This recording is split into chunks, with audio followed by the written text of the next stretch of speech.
Hi, my name is Jay Bruns. I'm the Senior Climate Policy Advisor here in the Washington State Office of the Insurance Commissioner. It's my pleasure to work with Insurance Commissioner Mike Kreidler on helping and encouraging insurance companies to get to the low carbon economy, all while protecting the policyholders of insurance companies and ensuring that insurance companies remain solvent as we witness climate change. It's my pleasure today to have one of the country's foremost experts on commercial investments and climate change, Shivani Patel. So Shivani, I'd like you to, I'll turn it over to you to introduce yourself. Great, thank you, Jay. Hi, everybody. So I'm the Associate Director of Responsible Investing at RBC Global Asset Management in the US.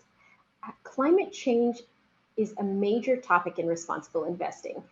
A company's ability to create value is fundamental to what an investor is looking to understand. At RBC, we believe that climate change materially impacts the risk-adjusted returns of our portfolios, and that considering climate change is part of our fiduciary duty to our investors. Well, thank you, Shivani. Let's start with the basics. Can you tell us why an investor would want to consider climate change in his or her investment portfolio? Absolutely. As those in the insurance business know, when thinking about how climate change impacts insurance underwriting, the increased physical risks from climate change have the potential to increase the liabilities an insurer pays out. And this impacts the profitability and value of an insurance company. So to compensate for the increased risks, an insurer would increase premiums, and that would ensure adequate compensation for risk. Let's say that an investor evaluating an insurance company to make an equity or debt investment is looking at the overall context of that company. The investor would not have a full understanding of the risk-return profile of the investment if they didn't analyze how climate change impacts both the insurance industry as well as the insurance company being evaluated. So whether the investee company is able to adequately mitigate climate risks and capture value from the opportunities that climate change will provide is going to determine the long-term value of that investment. And this approach applies to all industries and all companies. I see. So it's really all about understanding risk and return and how those translate into investment value. Yes, it's very fundamental to investing. The financial implications of the physical and transition risks and opportunities created by climate change are widely recognized in the investment community today. Can you give us some insight into the investment process itself? What are some of the ways that an investment manager can assess how climate affects an investment? How climate change affects an investment? Sure. So assessing how climate change impacts investment portfolios is complex. No two industries are affected in the same way, and no two companies or assets in a particular industry are impacted the same way. To add to that, it's difficult to predict the exact scenario that's going to play out as climate changes. So investors need to consider resilience in multiple scenarios. Investment teams want to consider three things. The first is the physical and transition risks and opportunities posed by climate change, and how well positioned the company is in terms of climate resilience. The second is actively engaging with company management to build a strong understanding of the strategies and practices they have in place to address climate resilience. And these conversations also help to track whether companies are following through on their commitments. The third is reviewing the company's climate reporting and scenario planning. Transparency and completion in climate disclosures is done through frameworks such as the one suggested by the Task Force for Climate Disclosures, or TCFD. Would you mind walking us through a more concrete example? Let's say, let's take a company that manufactures cars, for example. Let's say that they have major manufacturing operations in the Midwest. The physical risk to the company is high due to the increasing severity and frequency of tornadoes impacting the region. A transition risk to the car company could be the increased popularity of electric vehicles with consumers. So if the company doesn't prepare to supply electric vehicles, they run the risk of their product becoming irrelevant to their consumers. And that's going to have long-term financial implications. So by engaging with company management and reviewing climate reporting, an investment manager gains a better understanding of how resilient that company is in the face of climate change. You mentioned the need for disclosure and the increasing adoption of the Task Force for Climate-Related Financial Disclosures, or TCFD.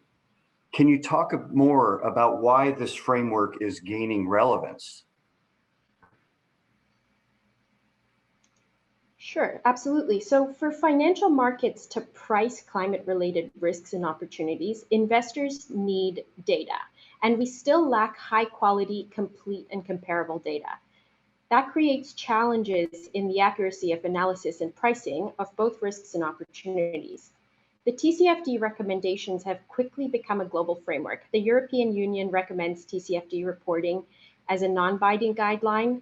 The Bank of Canada has urged TCFD adoption, and one requirement of COVID-19 stimulus, government stimulus in Canada, has actually been annual TCFD disclosures.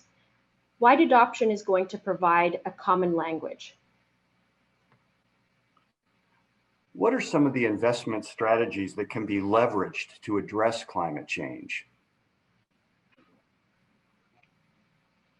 It's interesting because the world is both mitigating the implications of climate change and transitioning to a low carbon economy at the same time. And those two concepts are not mutually exclusive. There will be a lot of new innovation to create solutions that fit shifting consumer demand, regulatory frameworks, new norms, and this is going to create risk and opportunity, both of which are investable. So let's consider a risk mitigation strategy. If an investor wants to catalyze the shift to a low carbon economy, carbon footprinting can be an effective strategy. Investing in carbon neutral or carbon negative portfolios shifts equity and debt dollars away from companies who are high emitters, encouraging carbon intensive companies to produce either lower carbon solutions or providing additional capital to companies with lower carbon profiles. Another investment strategy example would be a growth strategy. If an investor believes that renewable energy is the future and wants to participate in the growth of renewable technologies, they can choose to invest in portfolios that exclusively fund renewables. There are lots of examples.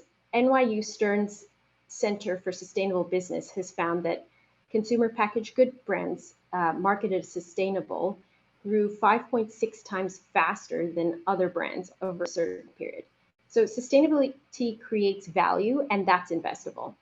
The strategy an investor pursues is going to depend on their particular lens and priorities. For a large institutional investor, such as an insurance company, developing a climate framework for investments can be a helpful guide. Shivani, the discussion we're having today is targeted to an audience that's particularly interested in insurance and climate change. How important do you think it is for the US insurance industry to consider climate change when it invests, when they make their investment decisions? It's critical to remember that when an investment is made in a market index, that investment isn't neutral. So those investment dollars are used to fund every company in the index, including carbon intensive companies. There are trillions of dollars in assets under management in the US insurance industry.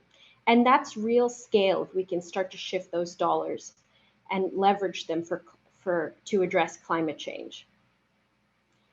The insurance industry is also arguably on the front lines of the climate crisis. And when businesses and consumers want to shift risk, they buy insurance. And then insurance companies incur liabilities as those risks play out increasingly frequently and with more severity due to climate change. So if climate change considerations are material to insurance underwriting, doesn't it make sense to consider them in investing as well? Well, Shivani, thank you very much for sharing your expertise with us today, and thank you all for joining us. Thank you for having me.